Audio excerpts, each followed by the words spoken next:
Welcome to episode 7 of the Belief Books podcast. This episode is a special one. It's special because I didn't know who would be my guest for it. This past December, I launched the Belief Books series to the public. To celebrate the launch, I decided to throw a party here in Indianapolis. I rented the lounge of a local club called the Red Room, which was a great venue for this. We had the place to ourselves for the entire night, and even had our own bartender, which was cool. I was also the DJ for the night, and handpicked every song for the playlist that I let play during the event. It's a solid playlist, by the way. I like to geek out on music and playlists for special occasions. But anyway, I had a surprising amount of friends, family, and people I didn't even know who showed up to celebrate with me. 35 wonderful people in total, from my count. I didn't think about it before planning, but this ended up being a great networking event for others. A lot of interested and interesting minds all in one place. It was perfect, and everything I could have wanted. You can read more about that on thebeliefbooks.com in the articles section. You can also see the amazing photos that my good friend and talented photographer Ben Stout took throughout the night. Great music at a great place with great people for a great cause. I couldn't have asked for more.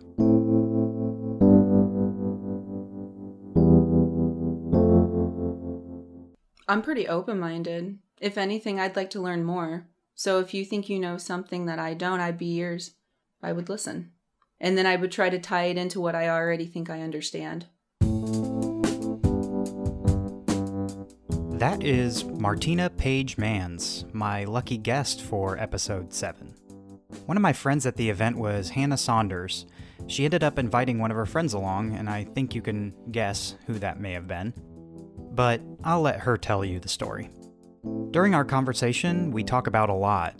We get into how she ended up at the party and on this podcast, fate, God, and happiness, hauntings and ghosts, good spirits and bad spirits, and Martina's encounters with them, her church and her experience there, the soul and the afterlife, nature and God, heaven and hell, Shark Week, time in the afterlife, how to live forever, and, of course, the meaning of life. I really enjoyed meeting Martina and learning all about her beliefs and why she believes what she does. This episode kicks off a new section of the series, which I have named Purpose. So let's get to it. I'd like to set up this one on how you connected with me, because it connects to this project and how you got connected with it. And so I think that'd be kind of neat just to, like, how did you meet me? Me and Hannah, we go way back, a few years, but we don't really hang out that often. So she was like, come to this thing with me. It's going to be fun. You're going to enjoy it. We'll just, have a couple of glasses of wine, just go home, not a big deal. So I really didn't want to. I kind of just wanted to stay home, but I went out anyways. And we don't even hang out that often outside of work because we see each other at work because we work together. So, but when, I did, it turned out to be a really good time. And it turned out to be that, I accidentally won this drawing. And as I get there, I think the whole thing is interesting. I had never even been to the Red Room. So I thought cool that was a really cool place. So, and everybody was so friendly and it just seemed like a lot of the same vibes, So then you were like, go ahead and put your name in this box. And I put my name, follow standard procedure. And there's plenty of other people there. I'm not the only one. It's a pretty fun party. And as you're about to draw the first card, the very first card, I whisper to Hannah and I go, I hope it's not me. I just had a feeling. I just had that feeling. And you said my name, you're like, Martina Manns. And I looked at her because she heard me whisper that. She was like, that was kind of crazy. So I walk up and you have all of these envelopes and I could choose any envelope. And it could have been any envelope. And I picked the first one that says, do you want to be on a podcast? I would love that. And it just seemed like, was that how it's supposed to be? Was there going to be different stuff in different envelopes? Yeah. That's what I thought. It was just so crazy. So it was the first drawing and it was the first time I'd ever been there, been to the Red, and I accidentally just got that. And I thought, wow, well, that seems kind of significant. So I went with it. I was like, I'm probably not going to pass it up since it seems so rare at the moment that I was like, okay, well, maybe this is like good for something. Maybe this is a reason for something, because you can talk about your beliefs and, you know, it could be a door to just maybe tell somebody something that they don't know that I do. Maybe. Absolutely. Maybe we can get there. Yeah. I think that's awesome, though, because you are much more likely to win a shirt or, yeah, I was giving away a lot of shirts or beer, but there were only 2 episodes that I gave away and I had a lot of envelopes up there because there was about 35 people that showed up that night, which was pretty good. So, but yeah, so do you think, I don't know, do you believe in like fate or that there's a purpose for everything? Or do you think you took advantage of the situation, you're in the right place at the right time, and now you're here? I think fate definitely exists. I think there's a reason for things and why they happen. I think a lot of things are random, though, in life. Like, I do think random things happened and stuff, but I do think that there are times where some things are supposed to happen. Because, like I said, I didn't even want to really go out that night, but it turned out to be like a lot of fun. Like the moment I was out, it was like I felt like I was supposed to be there. And sometimes when I'm in a situation and bad things start happening, it's because I'm not supposed to be there. So when I was in a situation and good things were happening, like I knew that I was supposed to be there. Anytime like I'm in a situation where bad things are happening, for example, I went to California like 3 weeks ago. And I wasn't supposed to be there. It was my cousin's birthday, and she was going through a breakup, and she was doing all this stuff, all right? And she's moving out of her house, all this sad stuff. I should have been there, but instead, I took a free trip to California with somebody that I didn't even really like. I just took advantage of a free trip to California, and a lot of things went wrong. Like, you know, we had to get a rental car, we had to get a last-minute hotel. Everything went wrong. I mean, It was just like ironic. It was very ironic where no matter what happened, plans kept falling through and things just kept happening, and it didn't turn out to be a vacation. It turned out to be stressful, and it's because I wasn't supposed to be there. And I do think there are places that people are supposed to be and things that people are supposed to do, and if you don't do it, I almost think that that's why bad things like, or inconvenient things or stuff that like irritates you, it's because, you know, you're not supposed to be there. So that night, I think I was supposed to be there because I mean, I won something on the first try at the first envelope. It just, yeah, I do believe in that. But I also think that random stuff does happen. It doesn't happen all the time like that. But when you're at a place that is supposed to be, opportunity is given to you. Do you think that that's like random things can happen, but when you say connect with those moments where you're supposed to be there, is that a determined thing, like predetermined by something or someone, or is that just inherent from the system? Predetermined? You mean like it's like originally the plan? Yeah. Yeah, I do. Like, okay. I think it is originally the plan, and that's what's supposed to happen. Okay. But we don't do what we are supposed to do all the time. That's how there's so many mix-ups in the world, because we all like vibe on what we want to do, and sometimes we're not. We know. Sometimes we do, sometimes we don't, but I think for the most part we know in our hearts when we're supposed to be doing something or when we're not supposed to be doing something.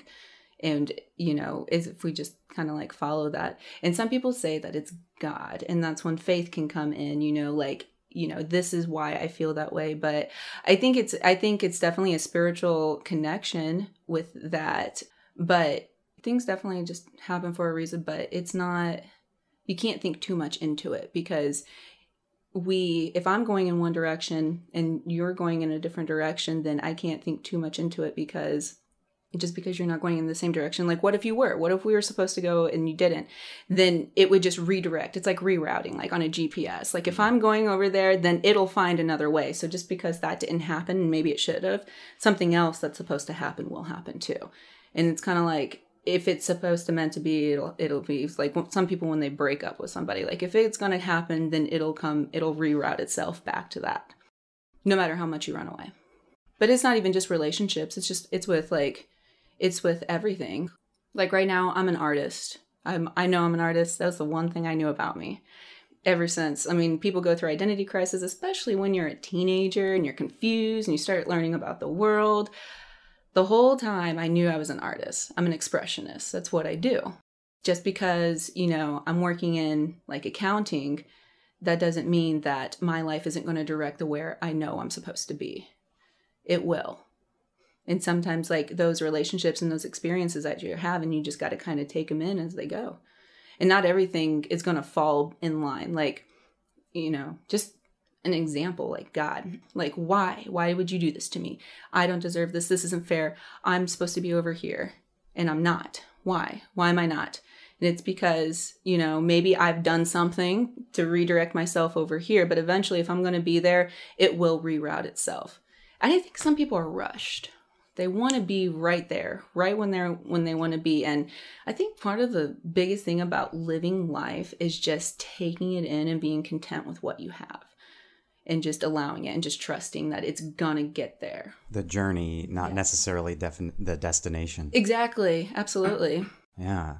Well, this is interesting because I think what you're talking about is really perfect because of the setup of how I met you and you connected with me in this project. Because if you're talking about a plan or resonating with where you're supposed to be, it seems like, okay, that was one of those moments where it was high connection to the right spot. You weren't in jail or doing something like in California where like didn't feel like you were supposed to be there at that point. Exactly.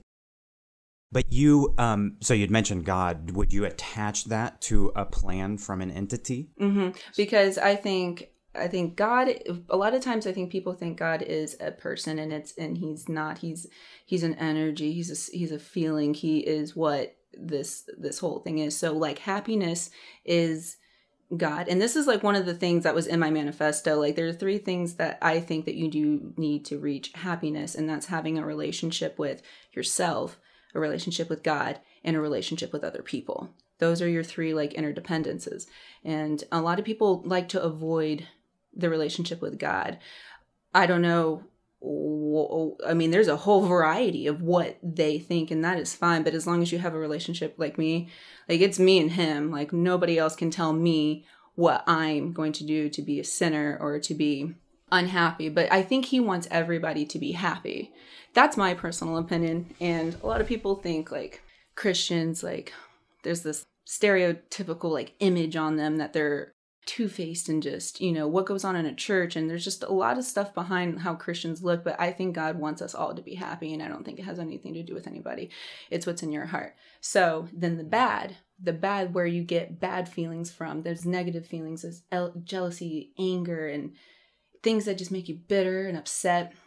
That's the negative. And that's basically like the devil. And even though it sounds kind of like comical, like saying the devil, but it's negative. I mean, because there's a positive and a negative, right? There's a hot and a cold. If you have one, you have the other.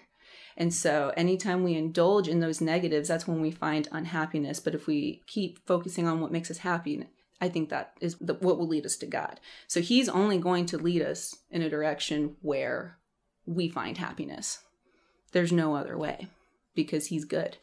So people who struggle in life, they go down a pretty bad path. Are they still on the path to happiness, but they, like you were talking about, have been rerouted through some really difficult times? Correct. But I'm trying to think of, because I don't like thinking about it, but I can't help but think about, okay, you've said this, and it's very interesting, and I totally understand what you're saying, but it's so hard for me not to say, but what about a baby who, didn't even really have a chance and, develops cancer, doesn't really even have a chance to find happiness? Well, why do bad things happen to good people? Right. That question is asked all the time. Right. And why do good things happen to bad people? You see like some crooks out there and they are just, it seems like that they are reaping in all of these benefits and they're crooks. They're stealing money, they're taking money, they're lying to people and they're getting whatever they need, but they're not happy. There's no way because they're doing all of those negative things. And if you put out negative, you're only going to get back negative. And that's kind of like when materialism comes in. Right. So you even if they feel happy because, okay, they got their Ferrari, even though they robbed a bank to do it, that's actually not happiness, even though they could feel like it's happiness, but truly that's not what happiness is. No, because how did they get that Ferrari? Did they steal it, or did they use something clever and conniving and, something like behind their back? Did they use like a strategic plan? Because that's the feeling that they feel even after they get the reward. Like you said, the journey. Mm-hmm. That's that feeling that they keep, and you don't want to harness that, because he could have been doing something else that could have been, benefiting to other people. Every person that we meet, we give off something. And if we're giving off bad, we're only going to receive the bad. But if we give off the good, and every single person that we meet, we leave an impression on, because all of us are so different. Like, it's crazy how many people are in the world and how unique every single individual is. Like, you will never meet another me or another her. You'll never meet the same person twice, ever. And that's what makes me believe that we have souls, because we're so specifically unique. And that is the soul, is that uniqueness. Yep. Like our personality, our characteristics, the way we laugh, what we talk, what we like, what we see, everything about us and how we express ourselves is our souls.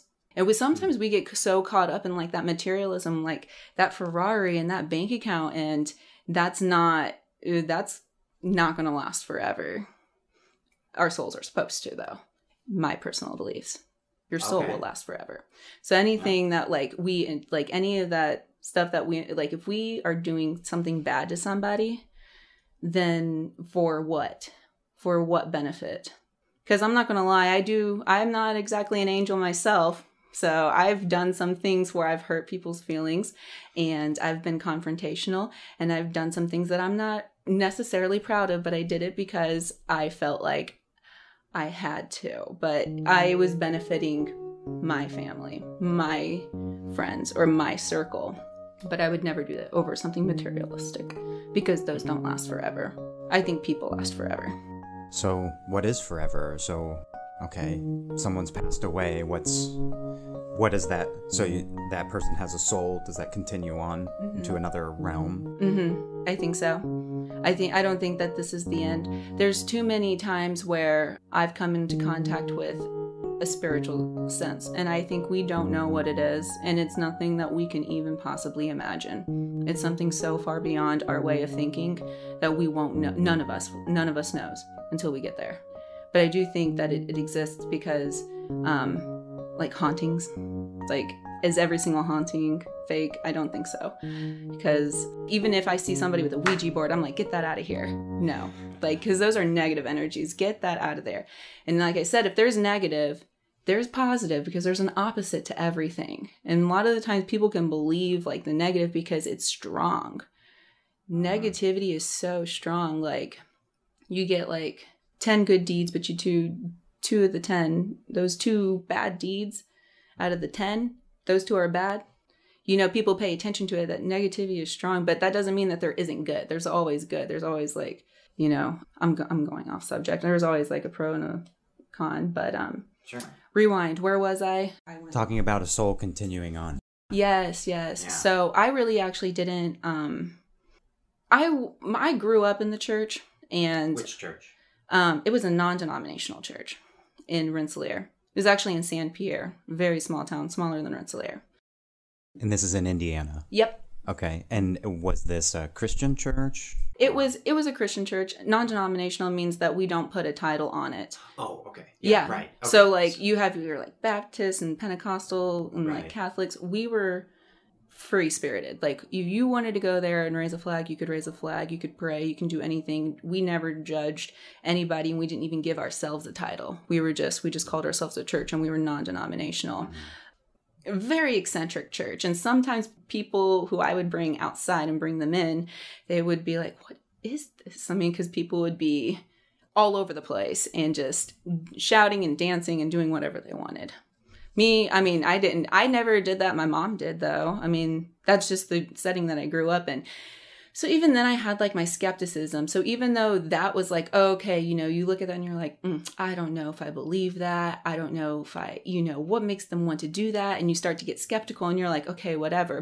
But when I was in a situation where it wasn't a positive energy, it was a negative energy, and I thought I saw a ghost and I felt like I was harmed, there was not a doubt in my mind that it was real. So it was kind of weird how, like, when I saw something positive, a good spirit, I was like, whatever. But when I was in a situation where I thought I saw a ghost and I felt like I was about to be harmed, then that's when it really kicked in with me too. And my mom was a very spiritual woman. She knew this one minister named Effie. And one time I was younger and I go over to her place and she goes, you need to stop hanging out with the girl with the curly hair. And that's so funny because that was my friend Ashley Ramontes, who was the cop's daughter at the time. And we were, a little wild. It was like my senior year in school. But it just blew my mind because I was like, how would she know that? I mean, Miss Effie had a lot of spiritualness to her too. She made me believe that I know that there's something further beyond that because that's how strong she was. Like, her spiritual sense was absolutely, I mean, she was really, like, amazing.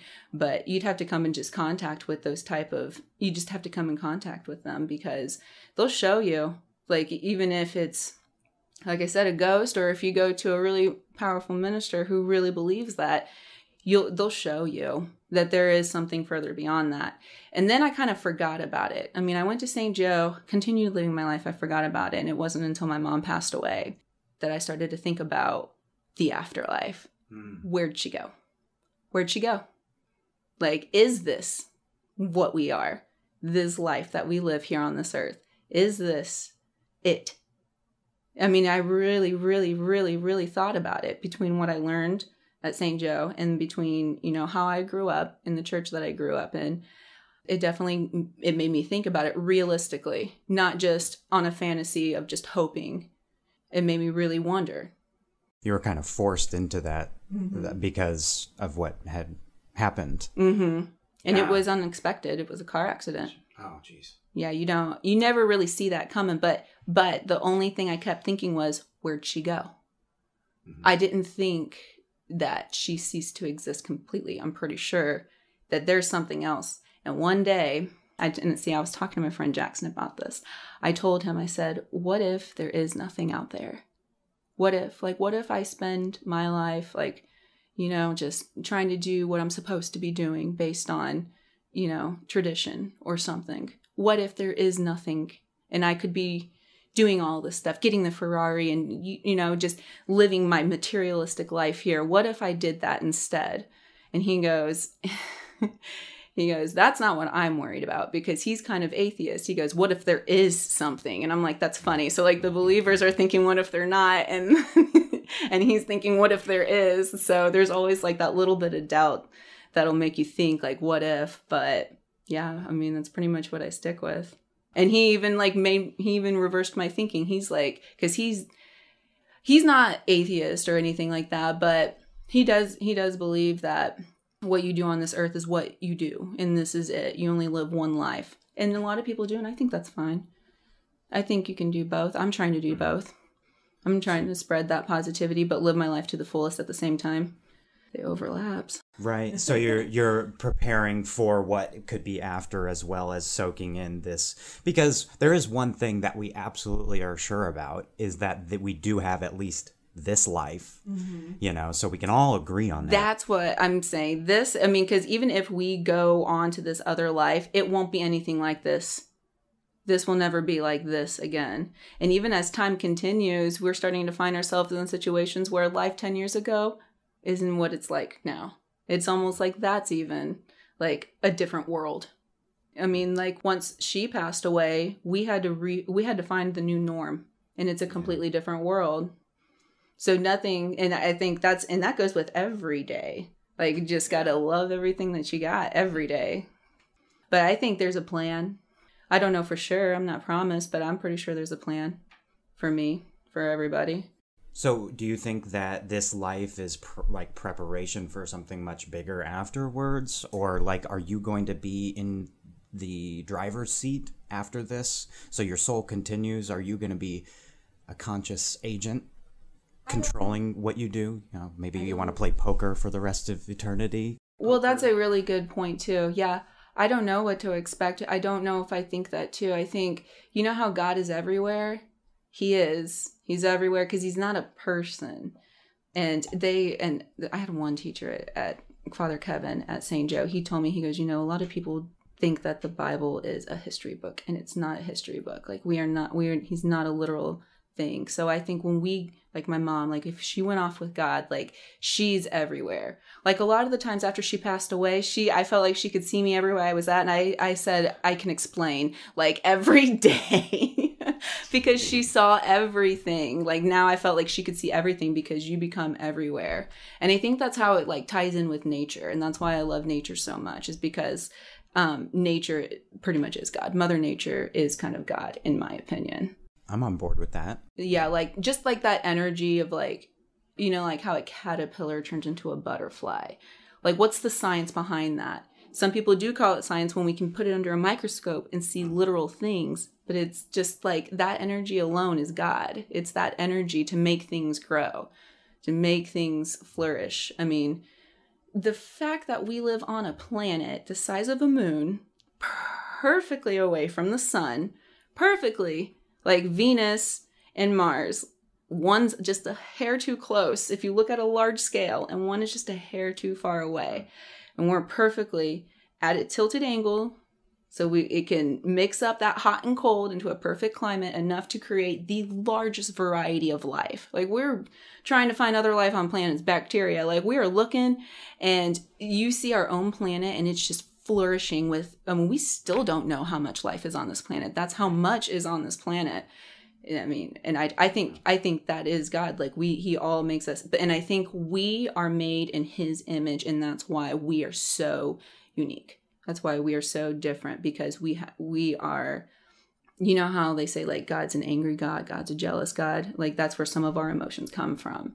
But that we are so different from any other animal, any other species, because we are made in his image. Humans are made in his image, not necessarily animals, though. Mm-hmm. So God is everything and everywhere, and now the past and whatever is in the future. Yeah, it sounds, I think pantheists just believe that everything is God. But it's interesting because I wanted to bring it back to your church experience, because I was wondering, do they have sermons? Do they use the Bible? So you still were along using the Bible as that. Okay, just trying to clarify where some of this came from. What you had been involved in. It sounds like it's changed a bit since you've had certain experiences out of that church. Well, the way that, and I think this has something to do with like my generation too, the way that like older people, like my mom's generation and above, the way that they talked about the Bible and stuff, they were constantly like, these are the rules, and this is what it is. And I'm much more flexible with it. And I think it's because me personally, like my relationship with him is just my relationship. And I think everybody has an individual way of attacking it, way of getting to know it or whatever.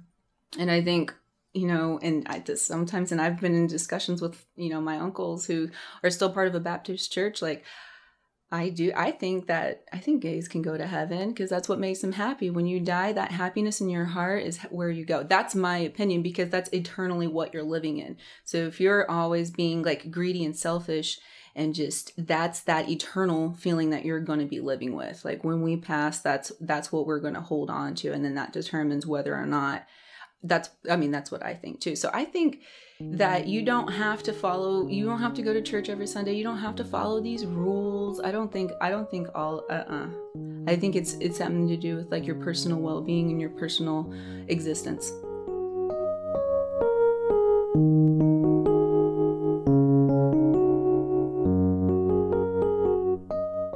I hope you're enjoying our conversation so far. Listening back to it was as enjoyable as having it for the first time, surprisingly. I always end up learning more and catching new things when I'm in the editing process. I usually end up listening to each conversation 3 to 4 times throughout my entire process, so there are always new things I notice, which is a pretty cool experience. Something else pretty cool is the feedback that I've been getting on the Belief Books. It's extremely motivating.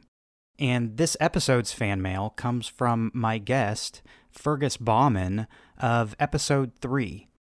After his episode released, he shared the episode on his organization's Facebook page, Climo, with a really nice message to go along with it. A year ago today, we launched a campaign to support a group of scientists developing STEP technology. We were in a political climate that is starved of support, in a physical climate falling apart at the seams. That remains true today. However, over the past year, the STEP team has made significant hurdles forward, scaling hundreds of fold larger, and is on the path to compete in the final rounds of the Carbon X Prize's $20 million grant. We await word in February. In March of 2017, Josh Naiman was kind enough to drive halfway across the country to meet us in New York and interview us for his mini-doc series, The Belief Books. Since, this series has transformed into a succession of podcasts, which Josh has begun to release over the last few months. Earlier this week, our episode was published. I listened back, reminded of the profundity of STEP and how nervous I was to represent it early on. I was reminded of our situation on the planet, as I am periodically, when a video emerges of California's mountains torched in cinematic inferno, or a video emerges of the president hurling toilet paper into the crowded mass of a silent and depraved island. I am reminded in these moments because I need reminding, because I am a denier. We can't thank Josh enough for taking the time to meet and talk with us. We hope you give it a listen and subscribe to his series. There are many fascinating people who are deeply embedded in climate activism, much more so than I am. Josh had the privilege to speak with a few of those people. I'll be listening. Thanks for the feedback, for listening, and for being a guest on the podcast, Fergus. You're doing great work, and please keep it up. And if you're interested in learning about what Climo's doing, you should listen to his episode 3 of the Belief Books. Learn about an amazing new technology that his organization supports that could help mitigate the effects of climate change. It's truly unbelievable. Okay, back to my conversation with Martina. I want to get a gauge for some of how you, how much. I'll just ask. So, how confident? Let's think about. Okay, so God is everywhere, and there's this plan, and now and after, there's something after. How confident are you in that? Like, say, on a scale from 1 to 100. Probably about 90%. Okay. There's always that little bit of doubt, but that's the whole point. Yeah, that's the whole point. And it's crazy. And like I said before, sometimes those negative spirits that I've come in contact is what makes me almost believe. So those experiences are your evidence for the truth of what that there's is out something. there. Yeah, because those spirits, I saw a spirit one time and I froze. I almost couldn't blink because I couldn't believe what I was seeing. And my brain is trying to figure out what is going on. Like, there's always an explanation. There's always something that makes you be like, no, this is what it was. That's how it was. So when you're in a situation, it seems like the seconds were just forever because I just kept staring at this figure. Can you describe that figure or what that was? It was a girl sitting at my desk. So I lived in a dorm at St. Doe, and it was a girl sitting at my desk writing a letter. And you could see her? I could see her. I sat up and I just stared at her. I didn't even say anything. I just soaked it in as much as I can because that's not something you see every day. And I just kept staring at her. She was just writing a letter. Did you get to look at what the letter said? No. I did. She had her hair up in a messy bun, and I stared at it for so long, and I was so in shock that I still remember exactly the details. And her head was pointed to the side, slightly to the right, and she was just writing so quickly. And I thought it was my roommate. So I said Emily, and a gust of wind came in. A lot of stuff flew off of my desk. I went under the covers. And I did not come back out until until one of my other roommates walked into my dorm and asked me if I wanted to go to brunch. And she was like, what happened to your room? And because all of the stuff had flown off of my desk, and I pulled the covers. I said, I'm so happy to see you. A real human. I was so scared to come out from under the covers. I should have. I wanted to look so bad, but I didn't for the rest of the night. I'd be afraid that girl's face would be right there. No way. I've seen too many scary movies. I was like, I'm just going to sit underneath the covers too. And I sure could not go back to sleep. But I mean, the fact that I sat there and watched it, it wasn't like a blink of an eye. It was something that I could take my time. And she didn't go away until I said something. Was a window open? Nope. So the papers blew off the desk, but there was no window open, no fan in your room? No. And my roommate, because it was a 4-man, so there was a living room. And my roommate that was in my room, she left to go be with her boyfriend or something. She wasn't even there, and I was by myself. And then on the other side of the living room was another room where my 2 other roommates were at. So then that's how she was able to just walk across the living room and check my room. And I mean, I still remember that because I had, like I said, I had the time. I had the time to just really stare at it and just try to comprehend, justify it in some sort of way. What is that? So I'm wondering, what else could it have been? Is there an alternative explanation to that experience? I've tried to think of something. I mean, I thought about it all day the next day, and I was and sometimes I'd wake up in the middle of the night looking, and I never did see anything else after that. So you've never seen the girl again? Mm-mm. Did you give her a name? Mm-mm. I just called her Emily because I thought it was my roommate for a second. It was the only thing I could think of. I don't know. And I wanted to know what she was writing. Yeah, that's what I'm most curious about. I know. I was I wonder if... because I think sometimes hauntings happen when people leave that energy behind and they can't move on. So a lot of times haunted houses, when something bad happened there and they've left a negative energy, and then the next person moves in and then they feel that negative energy. That's what was left behind. I think you can leave that behind too. Really? Mm-hmm. Yeah. Is that always negative, or is it going to be positive ghost as well? I think if it's positive, people brush it off. Because it's a positive feeling, so they don't notice it. It's only when it's negative. Have you experienced a positive spirit or thing? Yeah. Well, like I said, when I went over to Miss Effie's house, she was a minister. I felt positive vibes from that too. Or even when I went out to the grotto, and I was with my friend Christina and her other friend, I forgot her name, but she was with too. And at first she wanted to go to Gypsy's graveyard, and we went to St. Joe anyways, and St. Joe's now abandoned. And we were just walking through the grotto, and I've been there a million times. And she was just nope, I don't know. She wanted to get out of there. And I was like, this is a really good place to be. You feel something, that's why. You feel something, and it could just be fear. And fear is just not knowing. That's all fear is that you don't know. You see a bush rustle and you're like, oh, what is that? And it's a cat, and you're like, oh, okay, fear goes away. You know what it is. So she just didn't know what it was, but she felt something. And I was like, you couldn't even handle Gypsy's graveyard because that is negative. That is not, those are bad. So either, I don't know what the story behind it is, but there's a lot of tall tales that it's haunted and stuff like that. But this is this is a Catholic school. There was the grotto, people go to pray there. You can light up candles and you can pray there.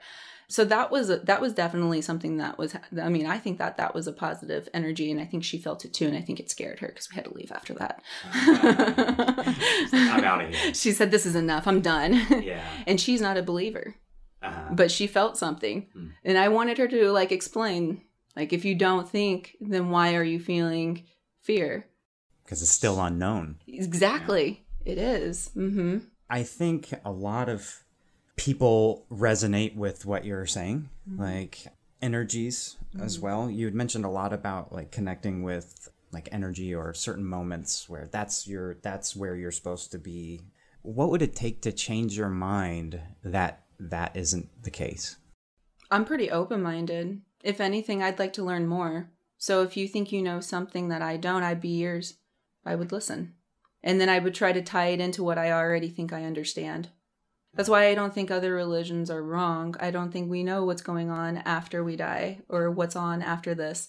And that's how different people like communicate with that. And I don't think they're wrong. Like, what if we're serving the same God? We're just doing it a different way.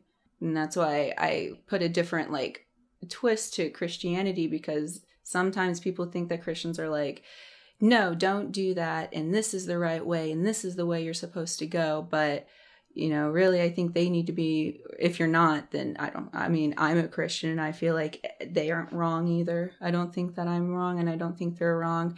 I'm moreover interested on how, because they have to, if there's other large group of religions, they have to feel something. They have to feel that spiritualness some sort of way. What if it's just a different way of just like, worshiping something greater than we understand? We can't possibly know. So I don't ever think that it's wrong. And I think that's the difference between like me and like other people who like call themselves Christians and stuff. Because my uncle, who's very traditional, we've been into discussions about the Bible and like what's okay and what's not. And I think if you find ultimate happiness with yourself and acceptance with God and the afterlife, whether you are atheist, if you find that happiness, then that's your ultimate happiness. And I think as long as you're happy, that in a way is heaven. That is heaven, because that's how you end it. And that's the feeling that you go into, and that's what you leave behind, and that's your forever. But I only have so much. I feel like I'm not necessarily the happiest I could be. I'd love to have more or be where I'm at, or, be somewhere ideally where I want to be at, but it takes time. So in a way, I'm not ready to die right now because I need to get there, and I'm not there yet, but we're not all promised that. So we always have to keep that in mind too, that maybe, I feel like I'm not supposed to be here sometimes, but maybe I am. Maybe I am. Like maybe there is a certain reason. For example, if I wasn't, I'm an art major. I'm an artist. I love art. I love expressionism, and I love other people expressing themselves. Sometimes people are like, I'm not good at art. That's impossible, because art is just nothing but an expression of your personality. That's all it is. Anybody can just, put something down, whether it's poetry or a picture or anything, any sort of expressionism. Once you have that down, then there's nothing else to it.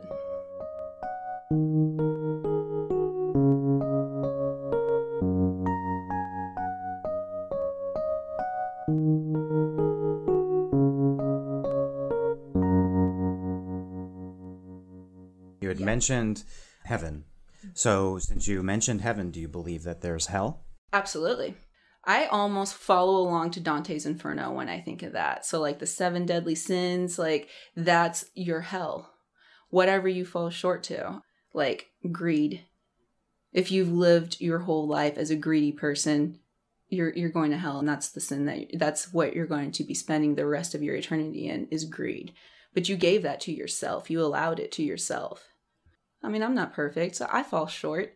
I fall short to all sorts of things, like, temptation, like I know I don't need that extra piece of cake. Like I fall short all the time, like, but I think it's like in the long run, if you're your whole being, like people who, like this guy who's like a con artist, if he's done nothing with his whole life but try to make money and make that greed, then that's his hell, because that's what he did, is just he indulged in greed. And so you can't indulge like that. It's got to be something positive if you want to go to heaven. Okay.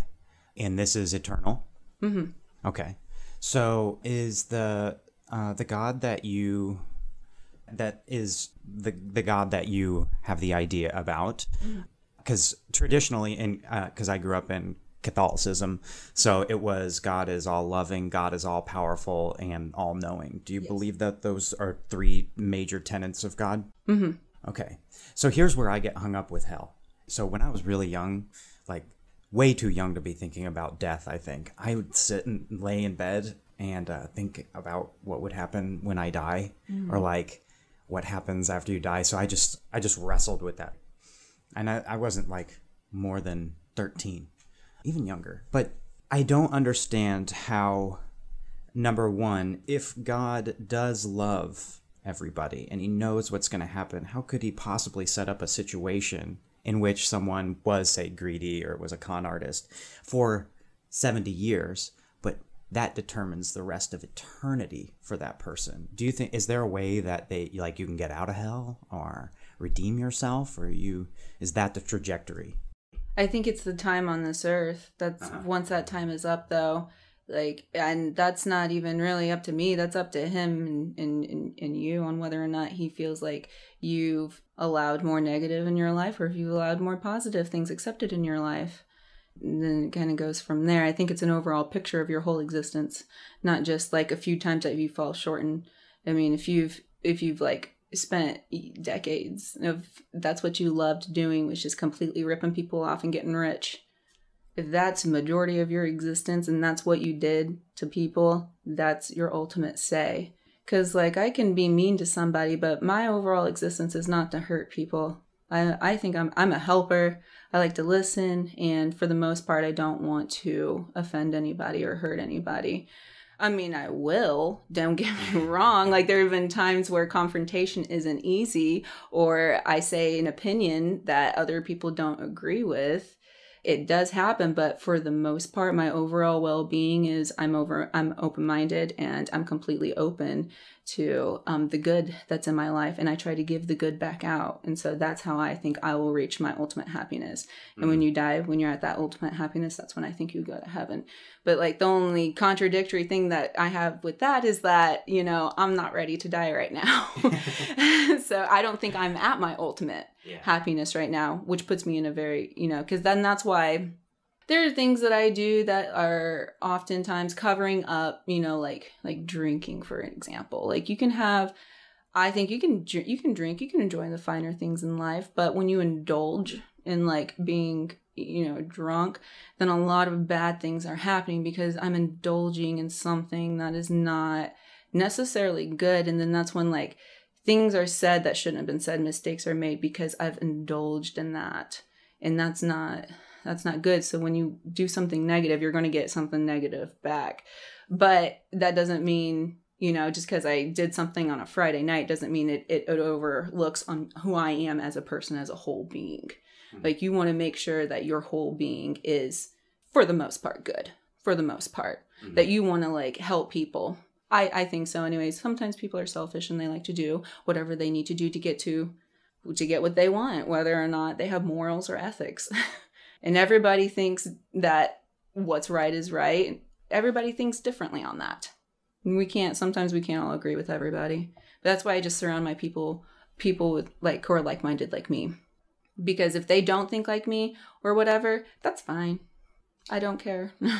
And I just let them be. And then I go over to, the people that do vibe with me. And then that's how we go. But I would never dish out any sort of disrespect because they thought differently than me.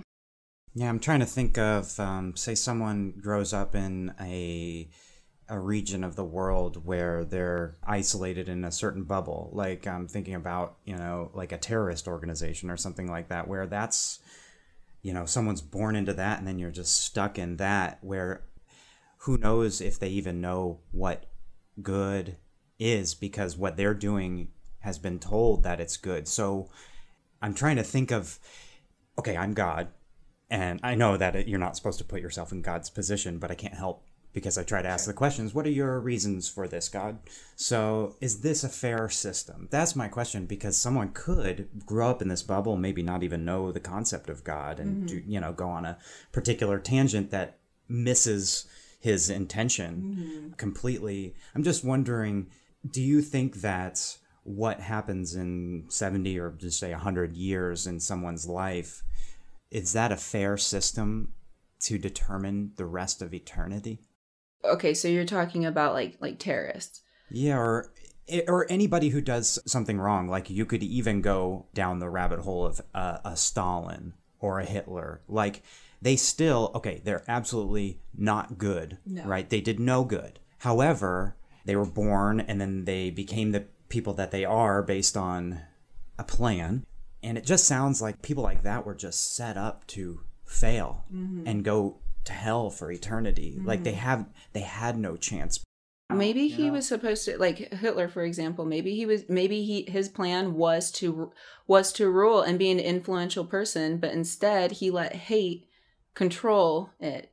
He hated certain type of people because of what they looked like. Mhm. And then it caused all of this negative tragedy. That's the negative that he put out. And then it brought back to him. And then he actually ended up killing himself. So he never reached that ultimate happiness. The things that he did never made him happy. So no, yeah. Maybe the plan was for him to rule. God's plan. Yeah.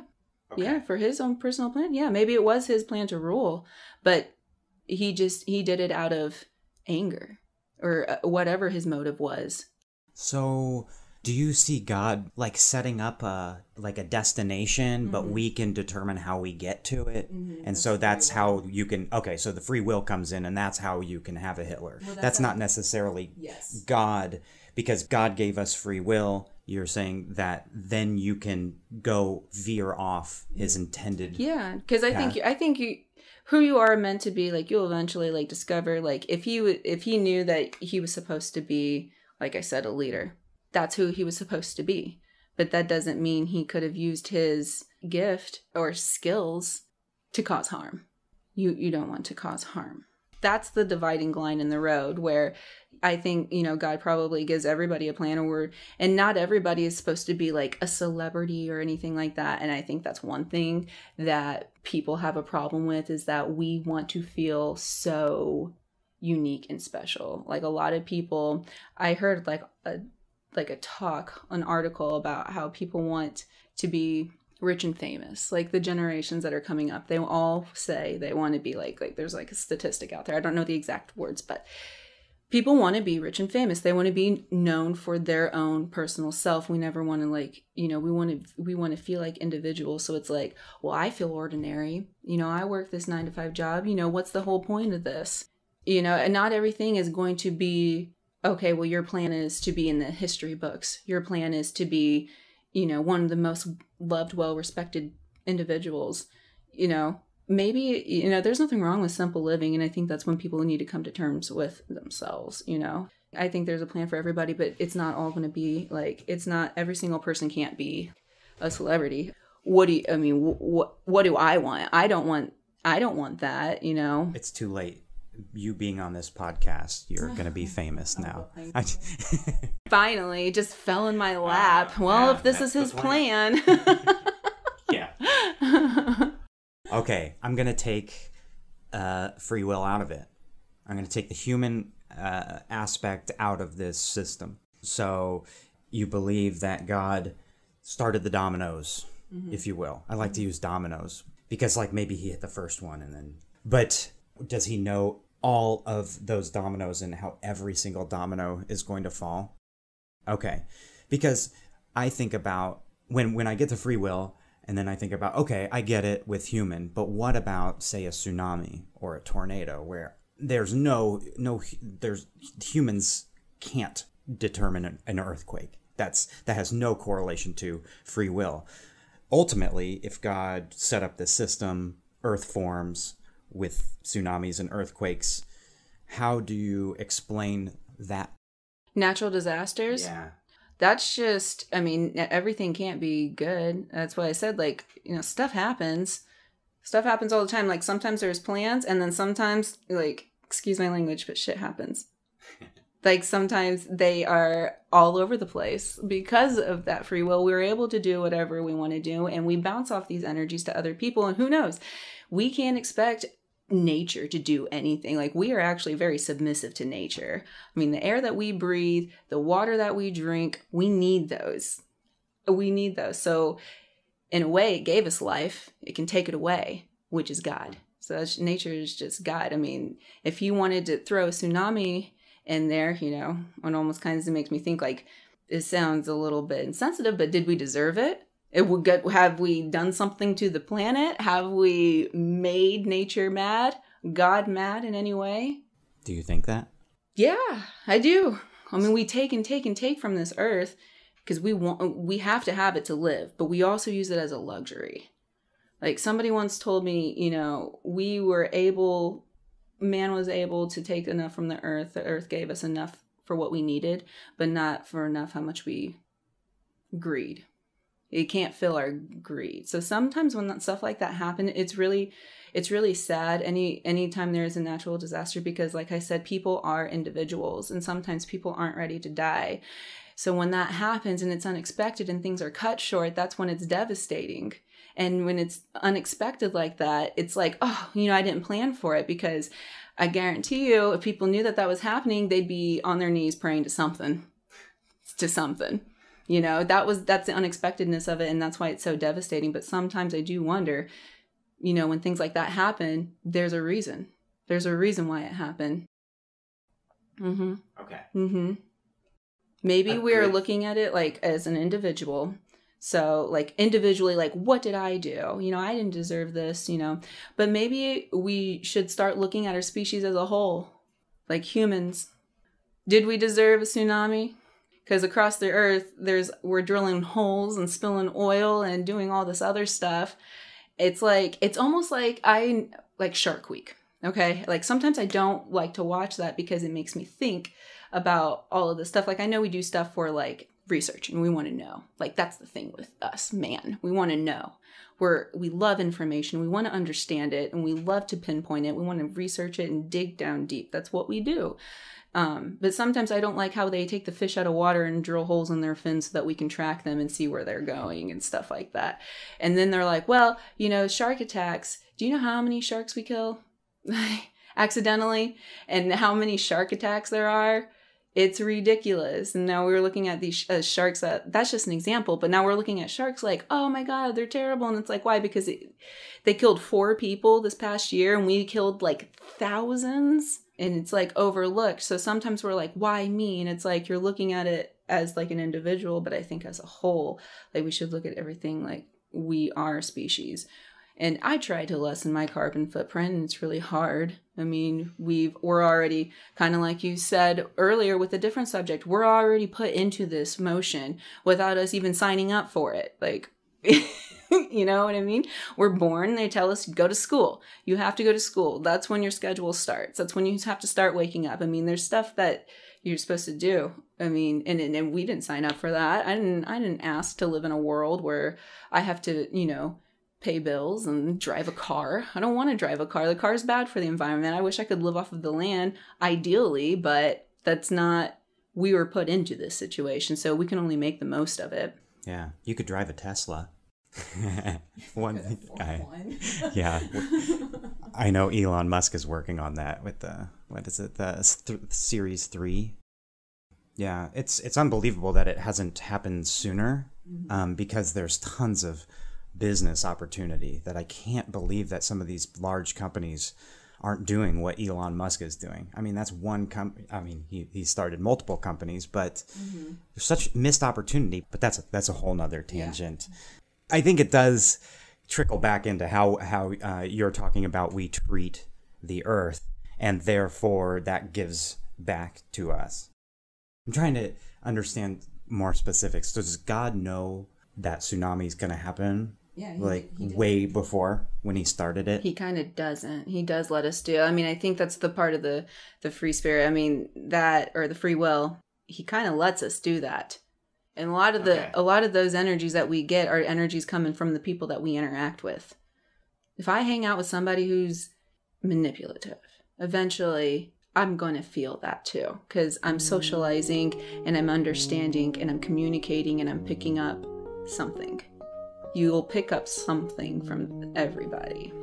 So would you argue that you can't understand God's ultimate plan then? Because I'm trying to wrap my head around why. So I'm a designer. I'm thinking about a system that I want to make. And ultimately, I guess my goal would be to get everybody to hang out with me in heaven. That's my goal. Wouldn't I set up a system to get everybody there? Because it's up to us on how we get to heaven.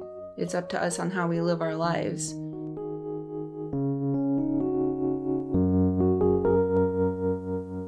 Hello to all you Belief Books fans out there. This is Sean McCoy. I'm also a fellow listener, and Josh Neiman was so kind as to give me an opportunity to promote a show that I do called the Come to the Table podcast, where each week we bring on a guest and just have an open, honest, loving conversation with the idea and the mantra of love in action is listening to understand, not to react. And I want to do this mainly because I love what he's doing, and a chance to be associated with the Belief Books and all these wonderful episodes that he's putting out.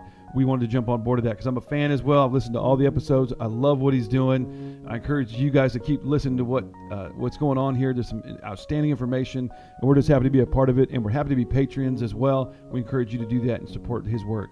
Thanks, God bless, and have a good one.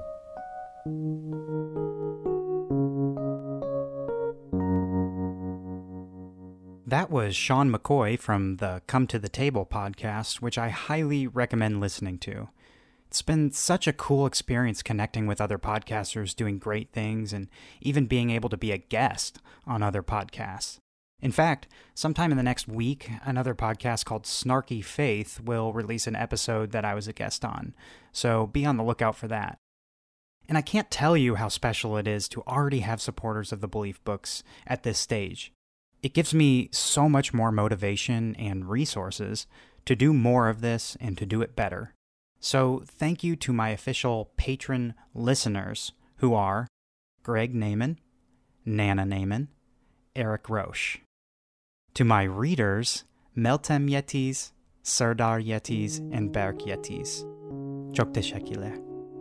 And especially to my generous publishers, Hande Naiman, Mark Naiman, Bill Marpom, Nectar Gems, Benjamin C. Stout Photography, Stand Rap, the Come to the Table podcast, and Scott Severns. If you like what I'm doing, you can also support me for as little as $1 per month on Podbean's Patreon program. You can find more information about the tiers and the levels of support, about how that works and what you get for being a supporter of the Belief Books on Podbean or the support page of thebeliefbooks.com.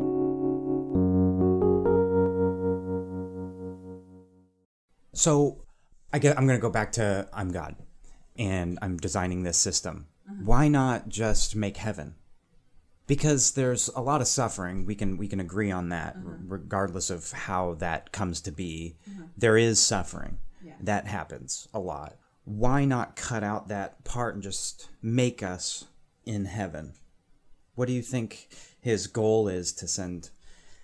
Because if he's the one who's making the decisions, he does send someone to heaven. Therefore, he would send someone to hell. What's the reason why I would design a system and intend for people? I want people to go to heaven, yet leave this option for eternal suffering. Yeah. Because it's up to us on how we get to heaven. It's up to us on how we live our lives.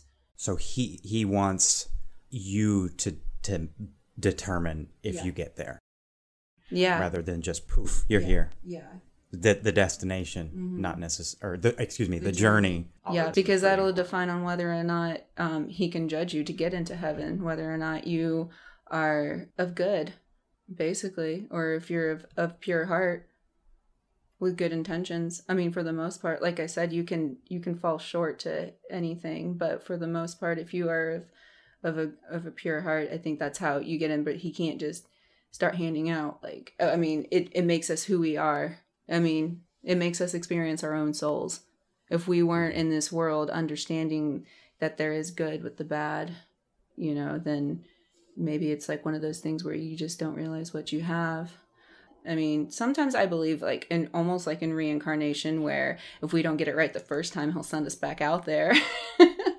That would be a more reasonable system. Okay, Hitler, you effed up real bad. We're going to pop you back into this system. Again. You're going to be Martina this time. And let's try to make sure you're good. In a small town. Yeah.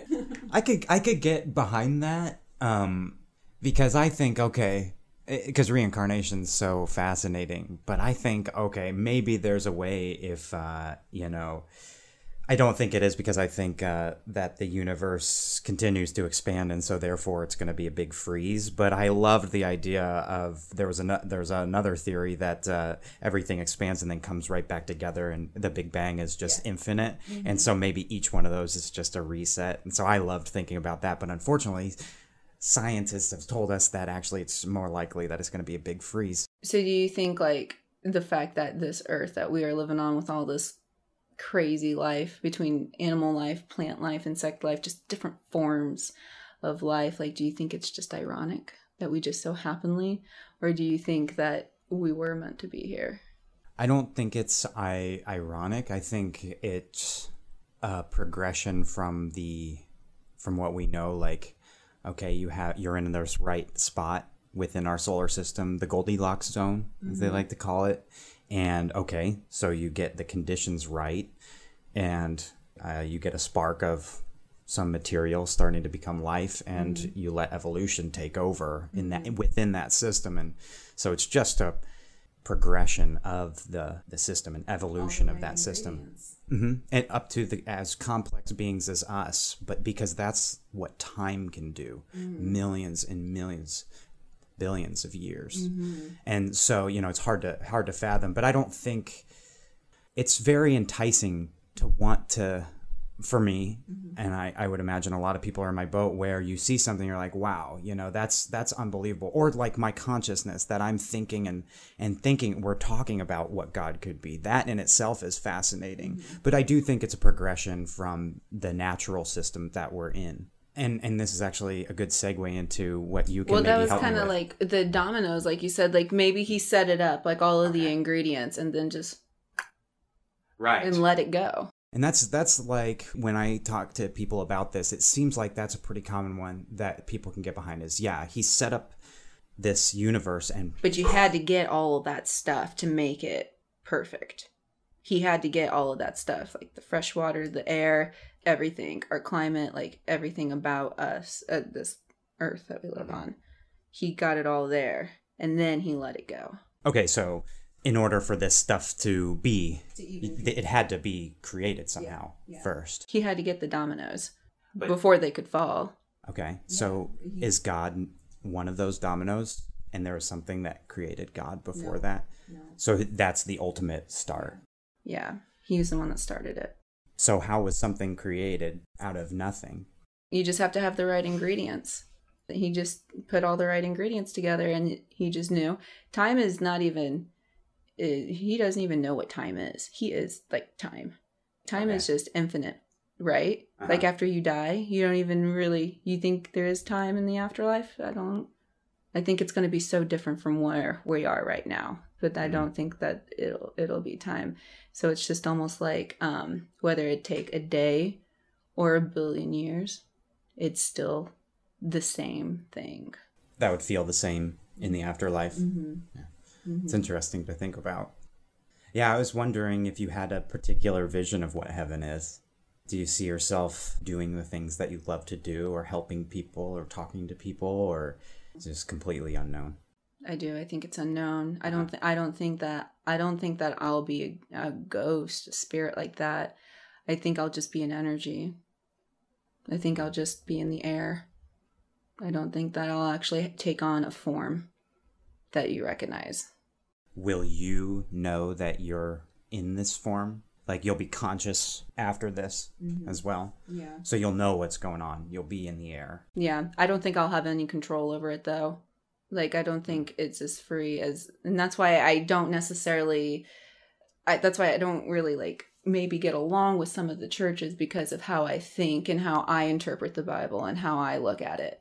Because I don't think that you just go up there and you stand in front of a big guy in a chair, and then he's like, here's some pearly gates, and these gold gates open up like Hercules. I don't think that. I think whatever that feeling of what my existence is, and like, maybe what I'm here for and what I've left behind, the feelings that I gave people or the interactions that I gave people, that is like ultimately what continues on. So then I become the air. I just become part of, like, we go back to nature. We just go back to like that circle, because everything is supposed to be connected, right? Like the grass grows and the antelope eats the grass. Right.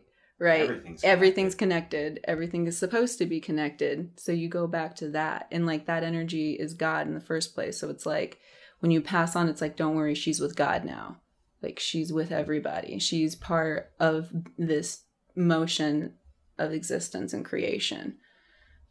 But she earned it, right? Because, she lived her life not being, holding grudges or being mean or taking anything bad into your own personal soul and pushing it out, she took the good things out. So now that she's passed on into like that positive good vibe. And it's almost like this is just my person, but it's almost like you're everywhere. Like you can be anywhere that there's that good. Anytime somebody is doing that favor or doing that type of thing, which is sometimes it scares me too. I'm not sure where the future is going, but a lot of people are starting to become more and more mean. Like the good is fading away. That's why I try as hard as I can to be like a positive influence, because in a way that's almost like you're living forever. Like that good is what you become. Does that make sense? Like Yeah. my existence is to be nothing but encouraging. I would like to be supportive. All the things that I want to be like in a person, that I want to see in a person, those are the things that I want to be too. So like if that's what I want to see from you, and then that's what I'll give to you to reciprocate it back. And so when you pass on, it's like you constantly like live by that, and then that's just the existence behind it. I don't think that I'll be able to just, walk around on a cloud, as an angel. Even though that's what the Bible says. Like, you'll have wings like an eagle, but You think that's just figuratively, not literally? I don't think it's literal. I think when you fly, I think that's like that's your soul being released from your body, because we are not going to be tied to the earth. We will go up, and we will go where we go. So do you take the Bible as like It's a guideline. Yeah. So not everything literal in there. Yeah. I mean, I do think the people existed and stuff, but like I said, it's not a history book. It's a guideline. It's a spiritual book. And that's when some people try to like see things raw. They want facts and they want to see it. And it's like the Bible is based on faith. So you get a sense of spiritualness from it, not a logical sense from it. I mean, there is logic behind it. Like I said, the people did exist, and there is like, it'll tell you, stuff that happened. But for the most part, I think it's more of like a guideline. So yeah, because a lot of people use the Bible as like their proof, but you wouldn't go that far. Because like even like in Genesis, it says what God made the earth in 7 days. That kind of goes back to like time. Like what was 7 days to God? That could have been a 5 billion years.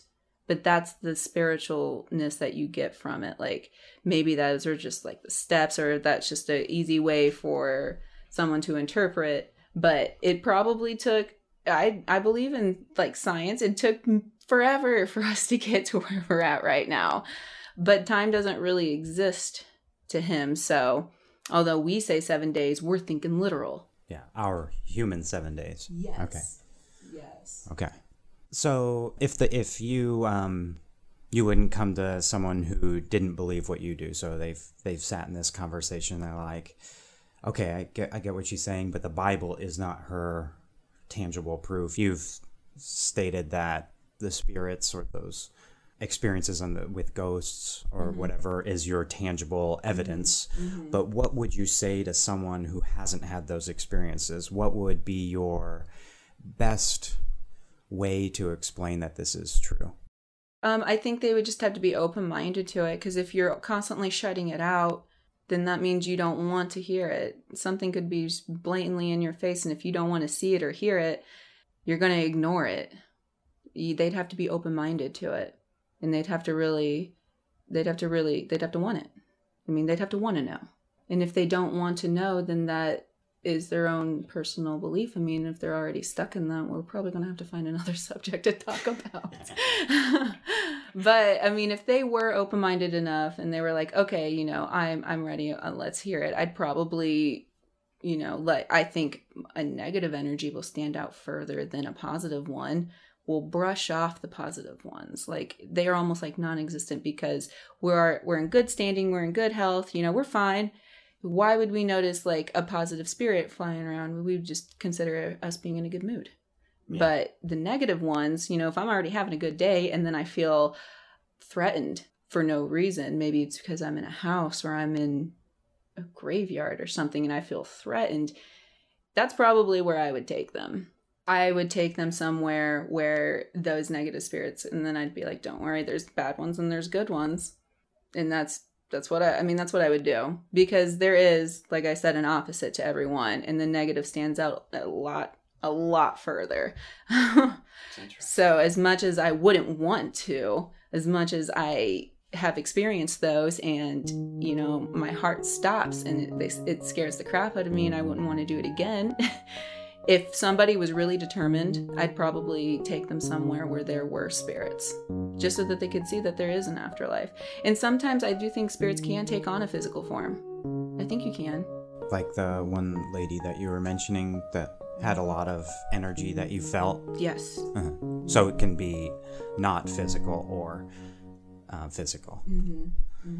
So ultimately, you think that if you go into experiences out in the world with a mind that's open to receiving what's there, do you think that then the evidence will present itself? Because you're talking about taking someone there, but what if I didn't have Martina to guide me to these places, but I still had an open mind? Do you think that I would find it, or it would find me?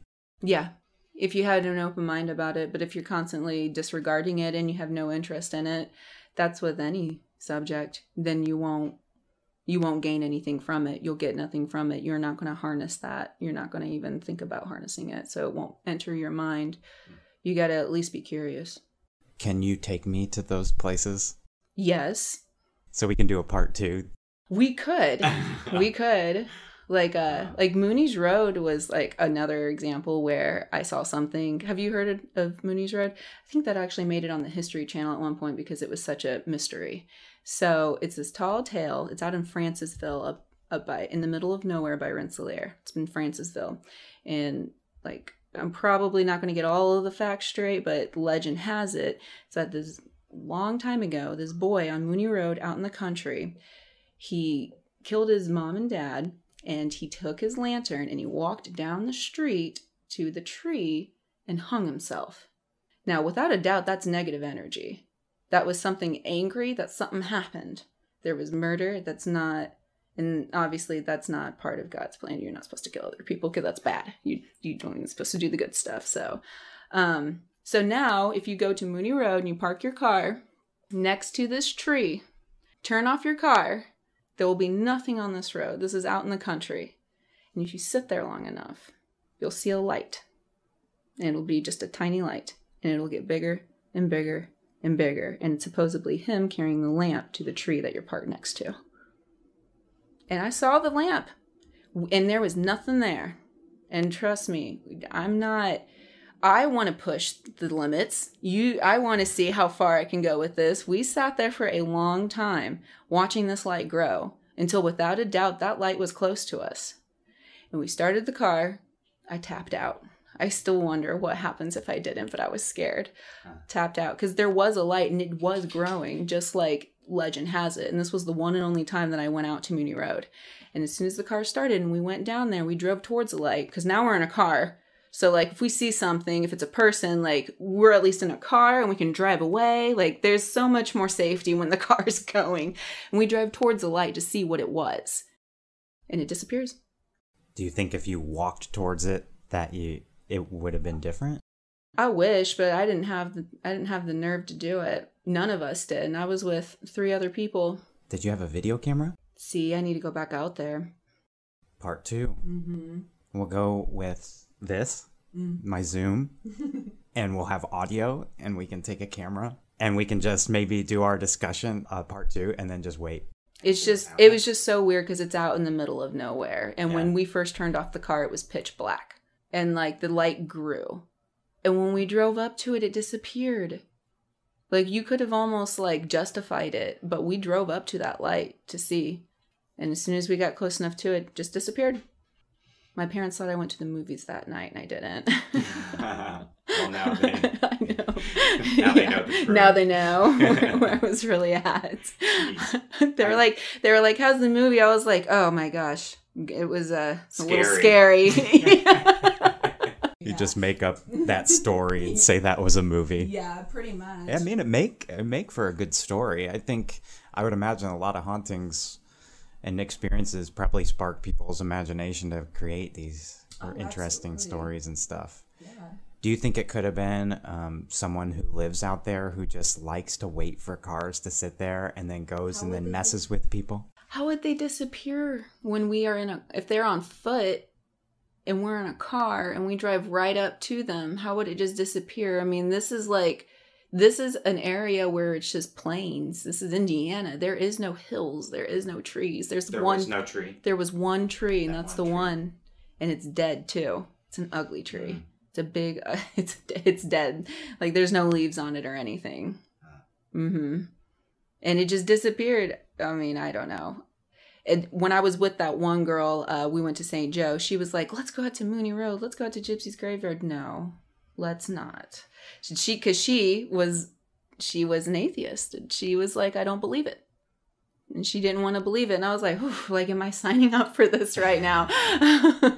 There's other places where it's like, I've obviously, like, if I'm from Rensselaer, so, like, I've Crybaby Bridge, Dogface Bridge, like, there's a couple of other places where the supposedly hauntings have happened, and you go out there and, like, nothing happens and you move on with your life. But there's a couple of times where I went out to, you know, like Mooney Road, and I'm just like, okay, well, note taken. That is a note that I've taken, because I've been to other places too where nothing has happened, but that was definitely a particular time where I know something happened, like I saw it. And we sat there for a long time too, and that light grew to the point where it was close enough to us. We should have just stayed. I tapped out. Yeah. I know. Sometimes I wonder. We should have just stayed, but we tapped out because the light was, like, blatantly bigger. Like, the light was almost to us.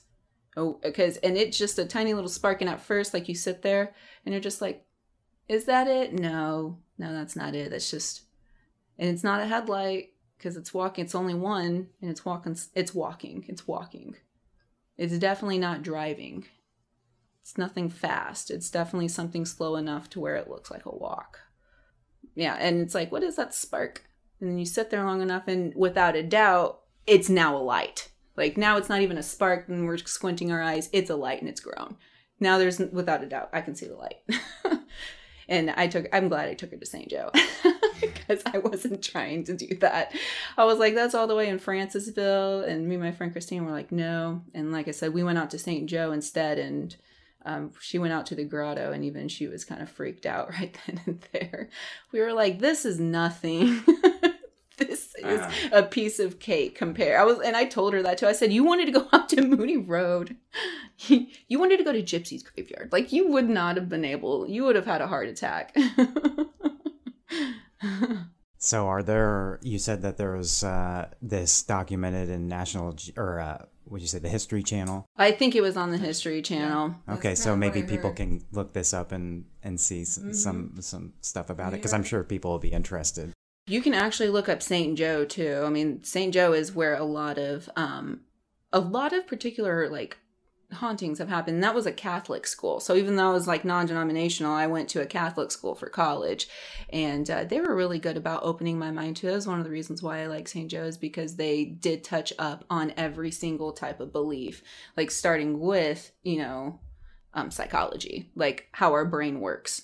And then continuing on with, different cultures and, different parts of the world, and, how we got to be the culture we are. And then it's like, okay, now, what do you think? They did a really good job with that. But there was a couple of things about, like, St. Joe that just was different, because, I mean, my freshman year when I first got there, they would have a couple of dorms where the doorknob was taken off. And they'd paint it the same wall. Like, they tried to hide this door, and they would be like, if you guys ever feel like we need to do an exorcism, let us know. And we would be like, what? It's like freshman year, it's college. Of course we giggle. We're like, she's the RA. So she's like, I know it's silly, right? But she's like, it's happened in the past. And there are a couple of rooms where they've, like, completely, like, they boarded them up. And there's been tall tales, and I'm sure there's probably been stories that have been exaggerated and stuff. And even though she made it a light joke, she was still making it a point that just in case there's any, like, spiritual things that are happening in your dorm, just let us know, and we'll have, like, a priest come out and maybe bless the room or something. So, and even though we were like, whatever, I took note of that. I noticed that she said that. I was like, interesting, because that means it's happened before. That'd be the only reason why they would bring that up. And it was just so weird that there would be doors in our dorm that were like, in Cypher, I lived in Cypher, and this college has been here for over 100 years. I mean, it was originally called Indian Normal School before it was St. Joe. I mean, this college has been around for so long, and I don't think that was good energies necessarily. Like, imagine what we were teaching people back then. I think in 100 years, us even as humans and as our like culture, humanity, like we are completely different than what we were 100 years ago. Can't imagine what'll happen in the next 100 years. Hopefully it'll be good. Hopefully we'll figure out. Yeah, I think it will figure out like you said, Teslas and stuff like that. I think we'll get hopefully we get that under control.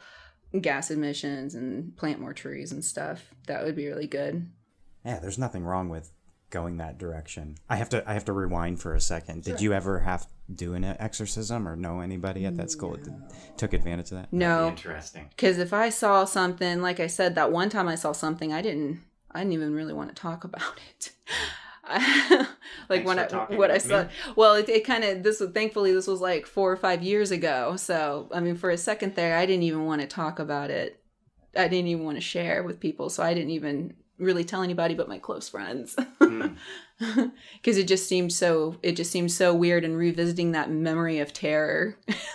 Because I was legitimately like scared because I didn't understand it. Yeah. Like, fear comes from not knowing.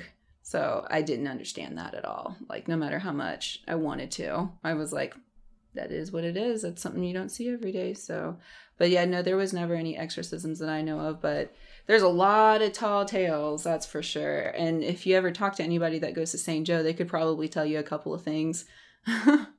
Okay. They probably could. Maybe someone who went there can maybe catches this and comments or something like that. You never know. It's weird once you put it out into the world. You never know what's going to come back. Yeah.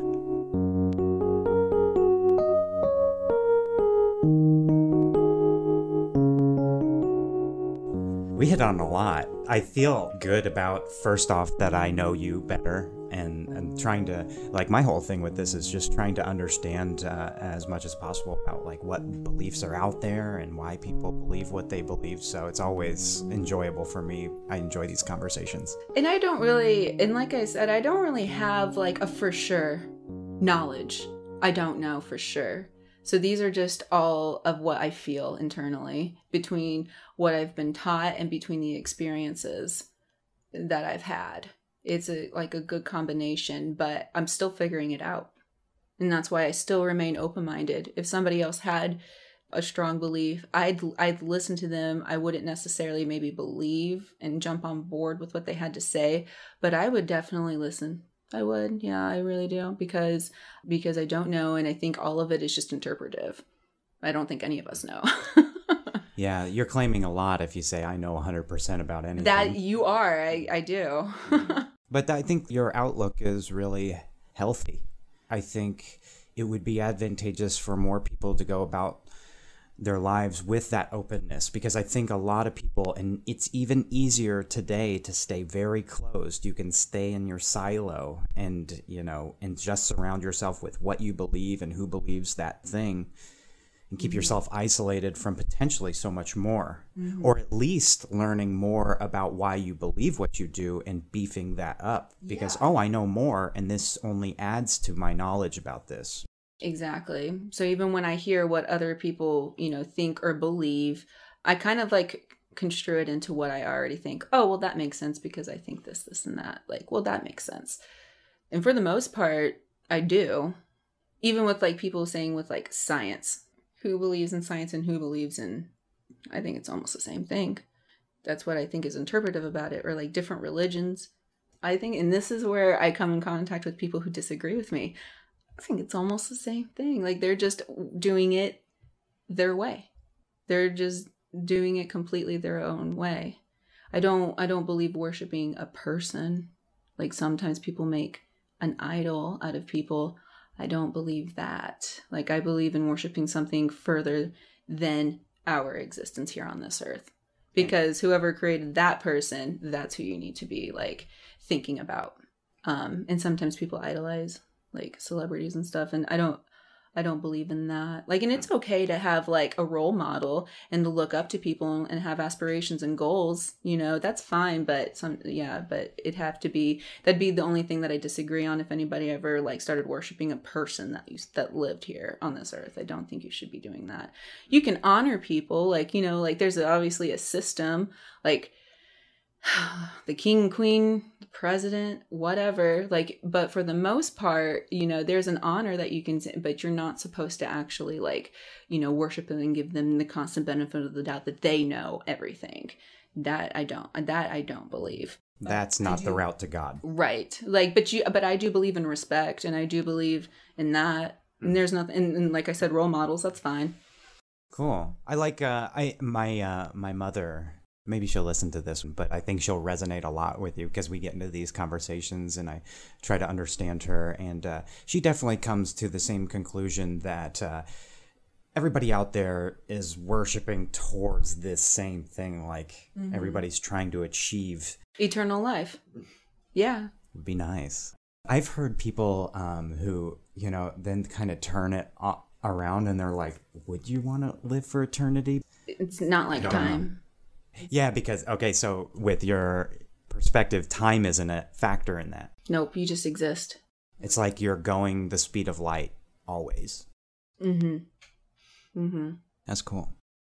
So you've given a lot of people stuff to think about or even places to go, but do you have advice for someone who is listening in and like trying to wade through what they believe or anything that you found helpful, or methods or resources that you like a lot? I think you have to constantly, for me, I always focus on those three things. The interpersonal dependence with myself. So I got to love myself and I have to know who I am. And then my relationship with God, and it doesn't matter if other people think it's right or wrong. If you are who you are and you know who you are, then God will know who you are too. Because he created you. And having a good relationship with him is key to happiness. And then your third is your relationships with your people, the friends and family. Like, you got the people that you're born into, that's your family, and then you got your friends, and those are the people that you come into contact with. And maybe they're acquaintances. They're just people that you come into contact with. And so once you have like a good sense of yourself and your relationship, then I think, you know, and that's something that I constantly work on, like, all the time. You know, like I said, I have my doubts sometimes with, you know, like, why I feel like I work really hard and I'm a faithful servant. So why am I struggling? Things aren't easy for me, not even close. In fact, I almost feel like time mocks me and like God has forgotten about me because I don't have a support system. I have myself. That's great. And I constantly am reminding myself, like, don't worry, like, eventually when you get there, you'll get there. But I try to keep a good head on my shoulders and stay happy with what I have because I'm still happy with who I am. And that's something to keep in contact. Like, sometimes, and I think our generation's getting more and more open-minded with that too. Like, especially like, you know, like same-sex marriages. Like, I really think that people can be happy together. And if that's who you are, then embrace it. I mean, full on embrace it, because I think either way that as long as you love yourself, God will love you too. And I think that's the way to like eternal happiness. Don't harm other people and we're good. Well, if you put out that harm, you're going to get it back. And sometimes I try to hold a wall up because I love people. I like talking to people. I like socializing, and I love making new friends. And a lot of the times, people are out for themselves. Like, we live in a world where it's competitive, and, you know, people are selfish, and I give people the benefit of the doubts, and then I end up getting my feelings hurt. And then it makes me want to treat other people that way. So for me, I can't help it. If you give it to me, I'm going to dish it back out at you. And it's something that is uncontrollable. That's why I only hang out with people who bring out the good in me, so that I'm constantly dishing out the good. I mean, and that's one thing I have to keep under control, and I have to keep my guard up. If I know somebody is like that, then I have to keep my guard up, because I won't dish that out if I don't let it hit me in the first place. Like, I have to make sure I keep that wall up. It's just also being very conscious around the people that you hang out with. because that's probably one of the most flexible ones. I mean, like, you know who yourself, you can't run from yourself. You are yourself. And, you know, and God is everywhere, so you can't run from him either. So the only other thing that you really have that full flexibility on is your independence. And that's what makes you so unique, because you're coming into contact with people, you're learning things about yourself, and you're either bringing it in, allowing people to treat you that way, give you these feelings, and then you're dishing it back out. So that third one is like all of the flexibility in the world. And I think, you know, like traveling, meeting new people, or even just like understanding like the simpleness about it. Like, I just want to stay home with my kids. That's what's good. And I think that's what you should constantly like surround yourself with, is the things that gives it back to you. Or like going to a launch party randomly with your friend and then ending up on this podcast. Exactly. Yeah. I tried to do a full circle there. I think we were on our way there. Yeah. Yeah. Oh, it's been really nice. And it's been an hour and 45 minutes. Yeah, it's really felt like, I mean, that flew by. Yeah. Well, it's also interesting because these conversations, it's not like this is over. I mean, okay, I have to stop at some point, but these kind of conversations, it's hard to put a nice bow at the end of it because there's so much more to dig into. I know. I mean, you could probably ask me anything and I'll tell you. What is the meaning of life? The meaning of life, right? That's what I was thinking about coming over here. Really? Yeah. Oh. I think the meaning of life is just not indulging in the 7 deadly sins and being content with what you have. That's what I think. That's really, truly the meaning of life. And having a goal. Because there's nothing better than working towards something that you want. And when you finally get it, that is happiness to me. And this actually came off of a movie, but the harder you work at something, the more rewarding it is in the end. So sometimes when my journey gets really, really difficult, I know it's going to taste sweeter than before. And I think that's the meaning of life, is giving yourself those challenges. Even like kids. I mean, I don't have any kids, but some people would say that that's the meaning of their life, you know, and how difficult is it to raise a child, let alone multiple ones. And even though it can be very difficult and exhausting, I'm sure mothers everywhere, you know, look at their kids and think, that's the meaning of my life. Especially, let's say 18 years go by and they graduate high school, you know, that 18 years, all of that journey, all of the stuff that happened. I'm sure it wasn't easy, but that happiness is what makes it. That's what makes it perfect.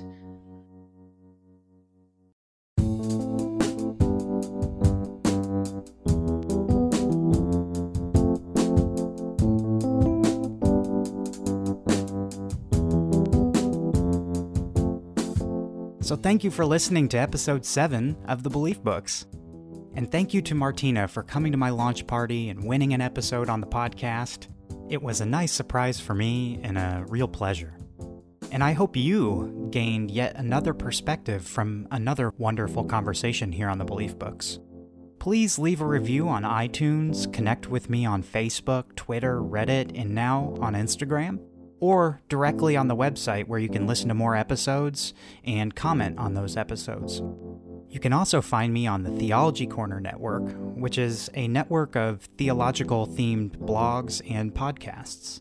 Check out my page at theologycorner.net/thebeliefbooks. You can find me just about anywhere by searching The Belief Books. I also just recently launched the official forums for The Belief Books called The Belief Forum. Just request to join on Facebook or send me your email and I can invite you directly. My email is beliefbooks@gmail.com. It's a closed group where I hope deeper discussions can happen that may be sparked by the conversations I have on the podcast or any other topic you want to explore with the group more. No matter where you find me or if you find me, I hope you keep the conversation going. I'll see you on the next episode of The Belief Books.